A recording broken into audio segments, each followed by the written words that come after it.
Dukung terus syiar kami dengan cara subscribe, like, dan share, agar channel ini lebih bermanfaat. Ibnu Ishaq menuturkan, beberapa orang warga Mekah meriwayatkannya kepadaku bahwa Rasulullah Shallallahu Alaihi Wasallam bersabda pada saat berangkat dari Mekah menuju Hunain dan melihat terdapat banyak tentara-tentara Allah yang ikut serta bersama beliau. Pada hari ini kita tidak akan dikalahkan karena jumlah yang sedikit. Ibnu Syihab Al-Zuhri meriwayatkan kepadaku dari Katsir bin Al-Abbas dari ayahnya Al-Abbas bin Abdul Muttalib, ia berkata, aku bersama Rasulullah Shallallahu Alaihi Wasallam memegang tali kekang bihol, binatang hasil perkawinan antara kuda dan keledai. Beliau yang berwarna putih, aku letakkan tali kekang bihol tersebut di antara dagunya. Aku adalah orang yang dengan perawakan besar dan memiliki suara yang sangat keras. Ketika melihat orang-orang lari dari medan perang, Rasulullah Shallallahu Alaihi Wasallam bersabda, pergi kemana orang-orang? Aku tidak melihat orang-orang menoleh kepada sesuatu apapun. Karena itu, Rasulullah Shallallahu Alaihi Wasallam bersabda, wahai Abbas, katakanlah dengan lantang, wahai sekalian orang-orang Ansor, wahai seluruh orang-orang pemilik Samurah.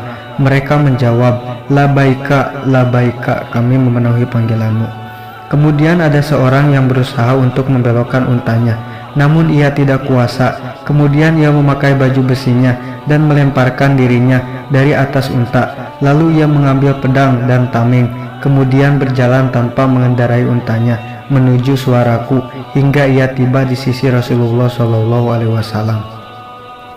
Ketika 100 orang telah berkumpul di tempat Rasulullah Shallallahu Alaihi Wasallam, mereka maju menghadapi musuh dan bertempur melawan mereka.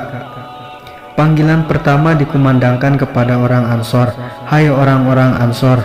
Kemudian ditujukan kepada orang Khoraj, wahai orang-orang Al-Khoraj. Orang-orang Al-Khoraj dari kalangan Ansor merupakan orang-orang yang paling sabar dalam peperangan. Rasulullah Shallallahu Alaihi Wasallam melihat medan perang dari atas hewan kendaraannya. Ketika kedua belah pihak saling bertempur, kemudian bersabda, saat ini perang telah berkecamuk. Pada saat kabilah Khawazin memegang panji perang tengah berada di atas unta, melakukan apa yang biasanya dilakukan. Tiba-tiba Ali bin Abi Thalib dan seseorang dari Ansor menghampirinya. Ali bin Abi Thalib datang kepada pemegang panji perang kabilah Khawazin tersebut dari arah belakang, kemudian memukul dua urat rumit untanya dengan pedang hingga ia pun jatuh tersungkur. Pada saat yang bersamaan, sahabat dari kaum Ansor melompat ke arah pemegang panji kabilah Khawazin tersebut, lalu menebasnya dengan pedang hingga kakinya terputus. Pemegang panji perang kabilah Khawazin tersebut pun tersungkur.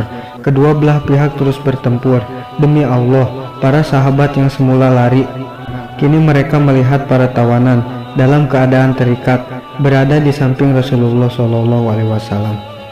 Rasulullah Shallallahu Alaihi Wasallam melirik ke arah Abu Sufyan bin Al-Harith bin Abdul Muttalib.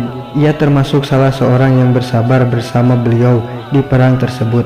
Saat ia masuk Islam, keislamannya baik. Dia adalah orang yang memegang tali belakang pelana bihol Rasulullah Shallallahu Alaihi Wasallam. Beliau bertanya, siapakah orang ini? Abu Sufyan bin Al-Harith bin Abdul Muttalib menjawab, aku anak pamanmu wahai Rasulullah. Wallahu a'lam bishawab. Dukung terus syiar kami dengan cara subscribe, like, dan share, agar channel ini lebih bermanfaat.